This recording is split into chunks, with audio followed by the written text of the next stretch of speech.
कि जब किसी भी मुल्क में तख्ता पलट होता है तो वहाँ अपने दुश्मनों को पकड़कर या तो फांसी दे दी जाती है या तो जेल में डाल दिया जाता है। फ़तेह मक्का के दौरान मोहम्मद सल्लल्लाहु अलैहि वसल्लम ने अपने दुश्मनों को क्या सज़ाएं दी? नबी अकरम सल्लल्लाहु अलैहि वसल्लम एक ऑर्डिनरी इंसान नहीं थे, एक्स्ट्रा ऑर्डिनरी इंसान थे।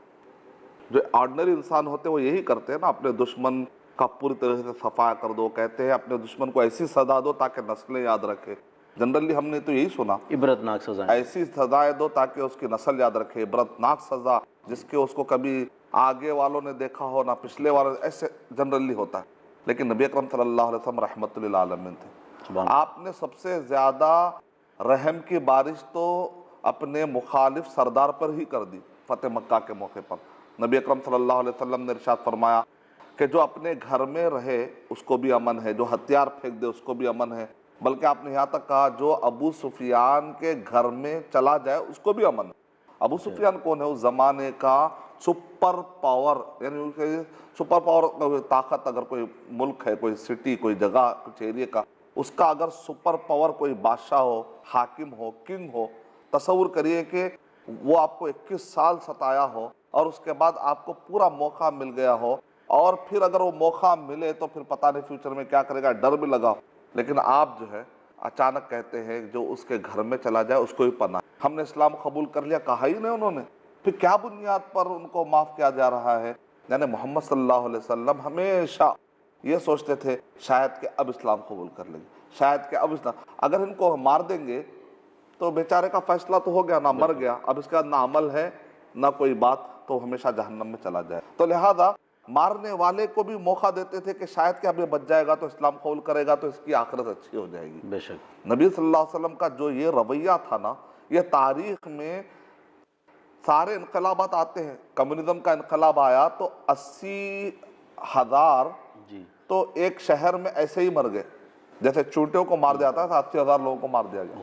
First world war, second world war, दरअसल क्या है, इसको कहते हैं कि पर्सनल इंटरेस्ट के clashes, political interest, personal interest, domestic interest, international level पर कुछ लॉस, रेगुलेशन, कुछ ना कुछ इंटरेस्ट होते हैं जिसके अंदर ईगो जन्म लेता है। अपनी मोनोपोली इस्टेब्लिश करना, ईगो की बात आ जाती है, पर्सनल ईगो की, स्टेट लेवल पर ईगो आ जाता है, कौमी एतबार से, कौमी सतह पर।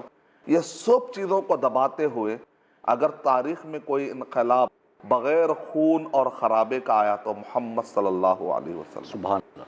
पीसफुल अप्रोच था आपका, पुरअमन तरीके से आपने मक्के के अंदर इनकलाब बर्पा किया। इसका मतलब क्या निकला?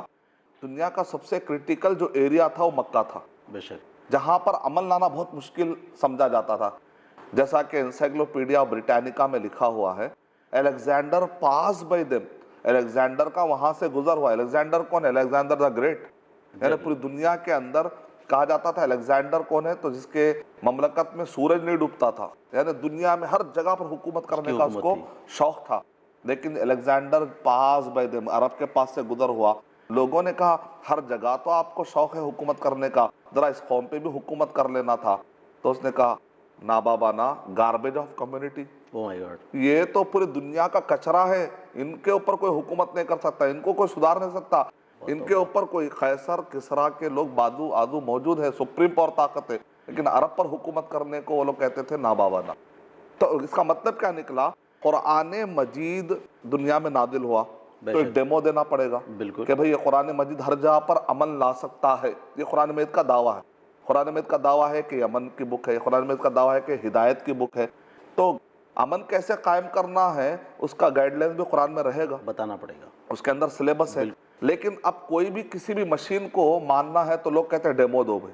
तो नबी सल्लल्लाहु अलैहि वसल्लम ने डेमो पेश किया 23 साल के दौर में, ख़ास तौर से फ़तेह मक्का के मौके पर नबी अकरम सल्लल्लाहु अलैहि वसल्लम ने एक ऐसी अरब कौम जो कि क्रिटिकली पूरी तरीके से इन्वॉल्व हो चुकी थी दहशतगर्दी के हर काम में, अगर डेमो देकर इस एरिया में अमन कायम किया सकता है तो इसका मतलब ये निकला कि बाय डिफॉल्ट पूरी दुनिया में अमन कायम किया जा सकता है। बेशक। एक सिंपल डेमो का मतलब क्या होता है?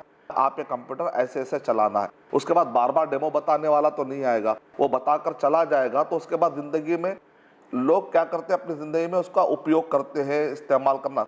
तो कुरान मजीद और सही अहादीस की रोशनी में नबी सल्लल्लाहु अलैहि वसल्लम ने एक इस्लामी सिस्टम कैसे चलता है, आपने इतने बेहतरीन तरीके से बताया, आपने अमली तौर पे डेमो दिया, तालीम के तौर पर डेमो दिया, यहाँ तक कि वो दहशत गर्दी वाली जो कौम थी ना, वो पूरे के पूरे अमन वाले हो गए। जो दुश्मन थे उन्होंने कहा ला इलाहा इल्लल्लाह मुहम्मदुर रसूलुल्लाह। जैसा कि शायर ने क्या खूब कहा, रहे उससे महरूम ना आबी ना खाकी, हरी हो गई खेती सारी खुदा की। वो बिजली का कड़का था या सौते हादी, अरब की जमी जिसने पूरी हिला दी। हम कहते हैं वो अरब की नहीं, आलम की जमी जिसने पूरी हिला दी। जो न थे खुदराह पर औरों के रहबर बन गए, वो क्या नजर थी जिसने मुर्दा को मसीहा कर दिया। तो ये नबी अकरम सल्लल्लाहु अलैहि वसल्लम के बारे में शायरों ने जो कहा है, यानी सबसे क्रिटिकल एरिया में अगर डेमो दिया जा सकता है और वहाँ कामयाब हो गया कुरान मजिद, उतर कर हिरा से सुए कौम आया और साथ में नुस्खे कीमिया भी लाया। ये नुस्खे कीमिया क्या है? कुरान, सही हदीस। वहाँ पर जो फसाद का एरिया था वो अमन में तब्दील हो गया और उन लोगों को इस्लाम की दावत दी गई। बिल्कुल। और पुरअमन इनकलाब ऐसा आया, एक तो वहाँ पर खून नहीं बहा, और जो दुश्मन थे उन्होंने कहा ला इलाहा इल्लल्लाह मुहम्मद रसूलुल्लाह। रिलीजन भी मिल गया उनको और दुनिया की सेफ्टी भी मिल गई, अमन भी मिल गया, आखिरत की भी सेफ्टी मिल गई, अमन भी मिल गया। तो इस लिहाज से नबी अकरम सल्लल्लाहु अलैहि वसल्लम का ये जो इनकलाब है, तारीख का सबसे नादिर इनकलाब हो गया। दुनिया के सारे इनकलाबात जो आते हैं वो खून खराबे के जरिए से आते हैं, लेकिन नबी सल्लल्लाहु अलैहि वसल्लम के तरीक़े को अपना लेंगे तो हर जगह पर यही अमन वाली ज़िंदगी नसीब होगी इंशाअल्लाह।